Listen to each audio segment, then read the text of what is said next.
డిపార్ట్మెంట్లో పరీక్షలు రాసేవారు the account test for executive officers అంటే ఈఓటి 141 పరీక్ష పేపర్ను ఉత్తీర్ణులు అవ్వటం కొద్దిగా కష్టతరంగా భావించడం జరుగుతుంది.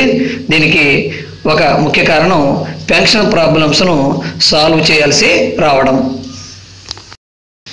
ఈఓటి 141 ఎగ్జామ్లో దాదాపుగా 13 నుండి 15 ప్రశ్నల పైనే, ఒక్కొక్కసారి 20 ప్రశ్నలు కూడా పెన్షన్కు సంబంధించిన సమస్యలు వస్తున్నాయి.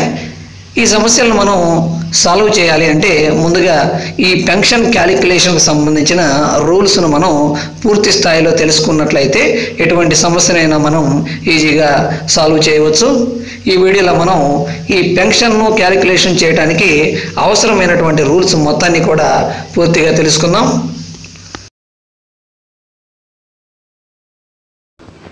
పెన్షన్ ఫార్ములాస్ను మనం సాల్వ్ చేయాలంటే తప్పనిసరిగా ఫార్ములాస్ అనేవి వచ్చి తీరాలి. కాబట్టి ముందుగా మనం ఈ పెన్షన్ క్యాలిక్యులేషన్కి సంబంధించిన ఫార్ములాస్ అన్నిటినీ కూడా మనం మననం చేసుకోవాలి, బాగా గుర్తించుకోగలగాలి. ఈ ఫార్ములాస్ను ఒకసారి చూద్దాం. Service pension equal to last pay drawn into qualifying service by 66. Enhanced family pension equal to last pay drawn into 50/100. Normal family pension equal to last pay drawn into 30/100. Provisional pension equal to 75% in admissible pension or service pension. అలాగే anticipatory service pension equal to 90% of admissible pension or service pension. Gratuity equal to last pay drawn plus DA into service in half years into 1/4. Death cum retirement gratuity equal to last pay drawn plus DA into service in half years into 1/4. Anticipatory gratuity equal to 80% of admissible gratuity. Commuted value of pension equal to commuted amount in service pension into 12 into commutation value. ఈ formulas అన్నిటిని కూడా మనం క్షుణ్ణంగా గుర్తుంచుకోవాలి.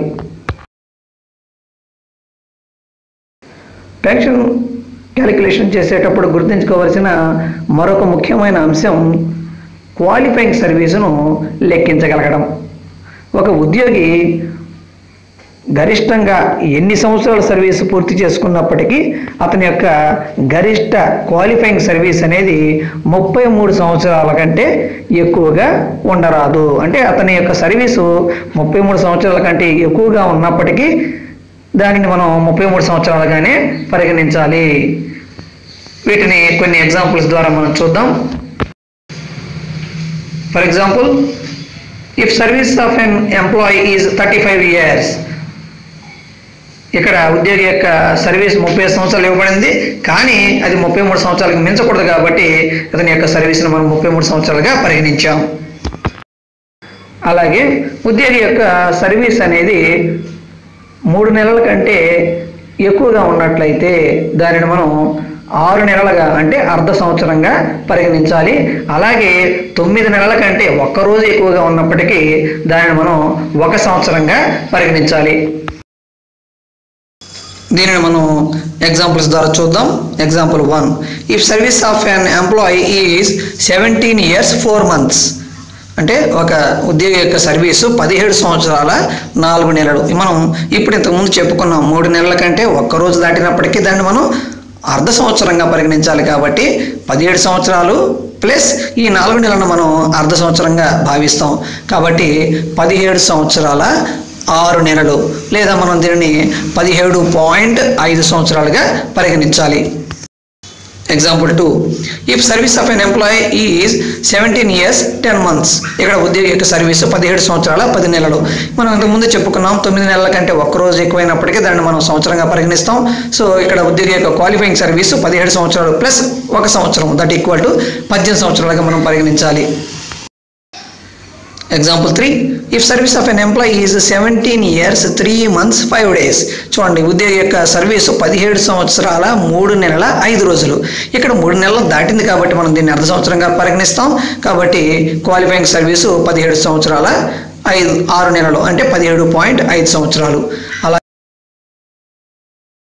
అలాగే ఇప్పుడు service వెయిటేజ్ను ఎలా లెక్కించాలో చూద్దాం.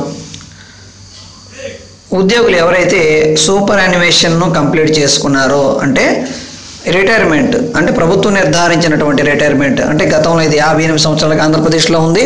ప్రస్తుతం ఆంధ్రప్రదేశ్లో ఈ సూపర్ యాన్యువేషన్ వయస్సును 60 సంవత్సరాలకు పెంచడం జరిగింది. అలాగే ఎవరైతే వాలంటరీ రిటైర్మెంట్ తీసుకున్నారో, అంటే సూపర్ యాన్యువేషన్లో రిటైర్ అయిన వాలంటరీ రిటైర్మెంట్ తీసుకున్న వారికి 5 సంవత్సరాల సర్వీస్ వెయిటేజ్ అనేది కలపబడుతుంది. అయితే ఇన్వాలిడ్ పెన్షన్ తీసుకుంటున్నా లేదా ఫ్యామిలీ పెన్షన్ తీసుకుంటున్నప్పటికీ, అలాగే ఎవరైతే ఉద్యోగి సర్వీసులో ఉండగా మరణించారో వారి యొక్క పెన్షనరీ బెనిఫిట్స్ను మనం క్యాలిక్యులేషన్ చేసేటప్పుడు సర్వీస్ వెయిటేజ్ను కలపరాదు, అంటే వీరికి సర్వీస్ వెయిటేజ్ అనేది వర్తించదు. ఇక్కడ గుర్తుంచుకోవాల్సిన మరొక ముఖ్య అంశం, ఒక ఉద్యోగికి మనం సర్వీస్ వెయిటేజ్ కలుపుతున్నప్పటికీ ఈ సర్వీస్ వెయిటేజ్ని కలిపిన తర్వాత అతని యొక్క మ్యాక్సిమం క్వాలిఫైయింగ్ సర్వీస్ అనేది 33 సంవత్సరాలు మించరాదు. ఈ అంశాన్ని మనం ఎగ్జాంపుల్స్ ద్వారా చూద్దాం. Example 1, service after superannuation equal to 23 years, అంటే ఒక ఉద్యోగి యొక్క సర్వీసు రిటైర్మెంట్ అయిన తర్వాత 23 సంవత్సరాలు. కాబట్టి ఇతని యొక్క క్వాలిఫైయింగ్ సర్వీస్కు మరొక 5 సంవత్సరాల సర్వీస్ వెయిటేజ్ మనం యాడ్ చేసుకోవాలి, అంటే 23 + 5 దట్ ఈజ్ ఈక్వల్ టు 28 సంవత్సరాలు. Example 2, service after superannuation equal to 29 years. మరి ఈ సందర్భంలో మనం క్వాలిఫైయింగ్ సర్వీస్ను ఎలా లెక్కించాలి? సూపర్ యాన్యువేషన్ అనేది కంప్లీట్ చేసుకున్నాడు కాబట్టి 5 సంవత్సరాల సర్వీస్ వెయిటేజ్ వర్తిస్తుంది. కాబట్టి 29 + 5 దట్ ఈజ్ ఈక్వల్ టు 34 సంవత్సరాలు. అయితే ఒక ఉద్యోగి యొక్క మ్యాక్సిమం క్వాలిఫైయింగ్ సర్వీస్ అనేది 33 సంవత్సరాలను మించకూడదు. కాబట్టి ఇక్కడ సర్వీసు 34 సంవత్సరాలు వచ్చినప్పటికీ అతని యొక్క క్వాలిఫైయింగ్ సర్వీస్ను ఇక్కడ మనం 33 సంవత్సరాలకు లిమిట్ చేయాల్సి ఉంటుంది. Example 3, service after voluntary retirement equal to 21 years, అంటే వాలంటరీ రిటైర్మెంట్ తీసుకున్నప్పటికీ సర్వీస్ వెయిటేజ్ వర్తిస్తుంది కాబట్టి 21 సంవత్సరాలు ప్లస్ 5 సంవత్సరాలు దట్ ఈక్వల్ టు 26 సంవత్సరాలు మనం ఇక్కడ క్వాలిఫైయింగ్ సర్వీస్గా పరిగణించాలి. ఫర్ ఎగ్జాంపుల్ మనం ఈ క్యాలిక్యులేషన్ చేసినప్పుడు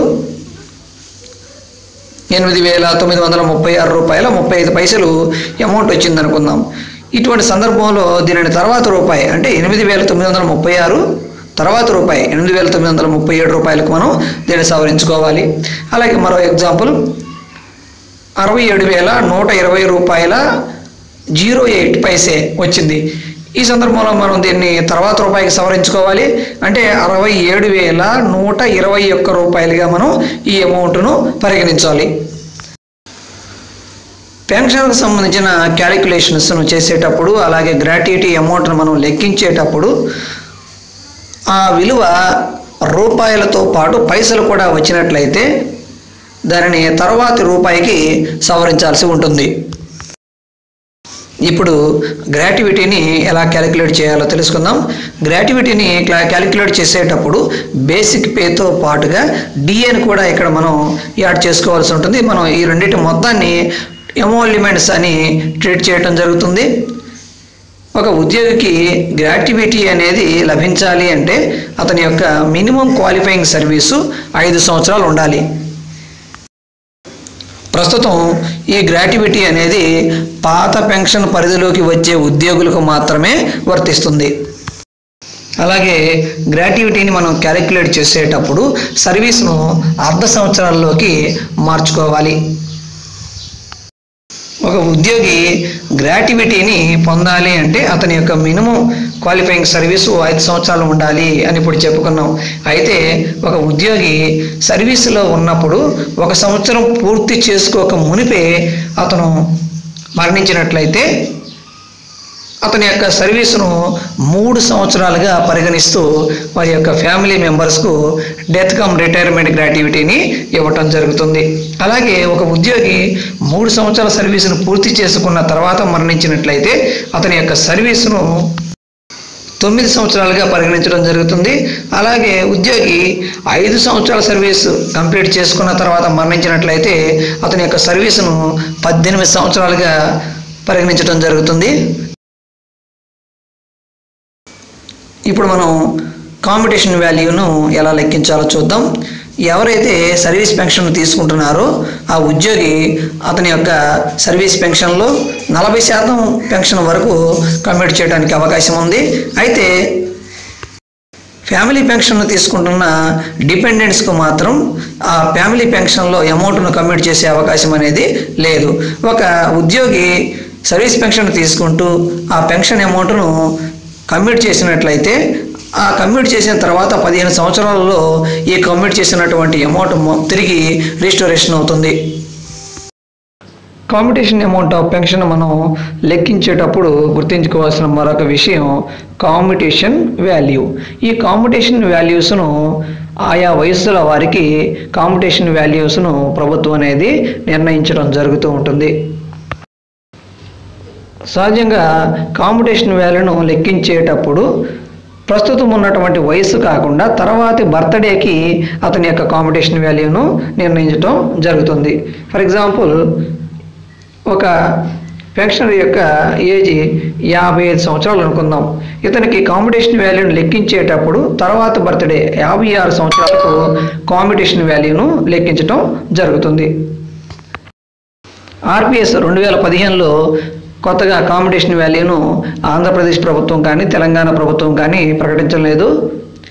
2010 పిఆర్సీ ప్రకారం ప్రకటించినటువంటి కాంపిటీషన్ వాల్యూ టేబులే ఈ ఆర్పిఎస్ 2015లో కూడా ప్రస్తుతం అమలు జరుగుతోంది. ఈ కాంపిటీషన్ వాల్యూ టేబుల్ ₹1 ఎంత ఉంటుందో ఇక్కడ చూపించడం జరిగింది. ఈ కాంపిటీషన్ వాల్యూ టేబుల్లో అన్ని సంవత్సరాలు కాంపిటీషన్ వాల్యూను మనం గుర్తించుకోలేకపోయినప్పటికీ కనీసం కొన్ని సంవత్సరాలకి, అంటే కనీసం 55 నుంచి 70 లోపు సంవత్సరాలకు మనం కాంపిటీషన్ వాల్యూను తప్పనిసరిగా గుర్తుంచుకోవాల్సి ఉంటుంది. ఈ కాంపిటీషన్ వాల్యూ టేబుల్ను వీడియో యొక్క డిస్క్రిప్షన్లో లింక్ ఇవ్వడం జరుగుతుంది. మీరు ఈ కాంపిటీషన్ వాల్యూ టేబుల్ను అక్కడ డౌన్లోడ్ చేసుకోవచ్చు. చివరిగా ఎన్హాన్స్డ్ ఫ్యామిలీ పెన్షన్ను ఎలా లెక్కించాలో ఇప్పుడు తెలుసుకుందాం. ఒక ఉద్యోగి కనీసం 7 సంవత్సరాల సర్వీసు పూర్తి చేసుకుని మరణించినట్లయితే అతని యొక్క ఫ్యామిలీ మెంబర్స్కు, అంటే డిపెండెంట్స్కు ఈ మరణించిన నాటి నుండి 7 సంవత్సరాల వరకు లేదా చనిపోయిన ఉద్యోగి యొక్క వయస్సు 65వ సంవత్సరం నిండేంత వరకు వీరికి 50% పెన్షన్ను వారి యొక్క ఫ్యామిలీ మెంబర్స్ అయినటువంటి డిపెండెంట్స్కి ఇవ్వడం జరుగుతుంది. ఇలా ఇచ్చే పెన్షన్ను ఎన్హాన్స్డ్ ఫ్యామిలీ పెన్షన్ అంటారు. అయితే ఎన్హాన్స్డ్ ఫ్యామిలీ పెన్షను సర్వీస్ పెన్షన్పై ఆధారపడి ఉంటుంది. ఎన్హాన్స్డ్ ఫ్యామిలీ పెన్షన్ విలువ ఎప్పుడూ కూడా సర్వీస్ పెన్షన్ కంటే తక్కువ లేదా సమానంగా ఉండాలి. అంటే ఎన్హాన్స్డ్ ఫ్యామిలీ పెన్షన్ క్యాలిక్యులేట్ చేసేటప్పుడు ముందుగా సర్వీస్ పెన్షన్ మనం తప్పనిసరిగా క్యాలిక్యులేట్ చేయాల్సినటువంటి అవసరం ఉంది. అయితే ఒక ఉద్యోగి సర్వీసులో ఉండగా మరణించిన లేదా మ్యాక్సిమం క్వాలిఫైయింగ్ సర్వీస్ అంటే 33 సంవత్సరాల సర్వీసు పూర్తి చేసుకుని మరణించిన అతని ఫ్యామిలీ మెంబర్స్కు ఎన్హాన్స్డ్ ఫ్యామిలీ పెన్షన్ లెక్కించేటప్పుడు సర్వీస్ పెన్షన్తో సంబంధం లేకుండా డైరెక్ట్గా ఎన్హాన్స్డ్ ఫ్యామిలీ పెన్షన్ను లెక్కించవచ్చు. ఈ పెన్షన్ క్యాలిక్యులేషన్ రూల్స్ను క్షుణ్ణంగా చదివి అర్థం చేసుకుని పాత ప్రీవియస్ పేపర్స్లో వచ్చినటువంటి పెన్షన్ క్యాలిక్యులేషన్ సంబంధించిన సమస్యలను మీరు ప్రాక్టీస్ చేసినట్లయితే పరీక్షల్లో కూడా ఈజీగా ఈ సమస్యలకు సమాధానాలు కనుక్కోవచ్చు. డిపార్ట్మెంటల్ టెస్ట్కు సంబంధించిన మరిన్ని వీడియోలు మీరు చూడాలనుకుంటే ఈ యూట్యూబ్ ఛానల్కు సబ్స్క్రైబ్ చేసుకోండి. మీరు సబ్స్క్రైబ్ చేసుకున్నట్లయితే నేను వీడియోను అప్లోడ్ చేసిన వెంటనే మీకు ఈ సమాచారం అనేది అలర్ట్స్ రూపంలో మీ మెయిల్కు చేరుతుంది.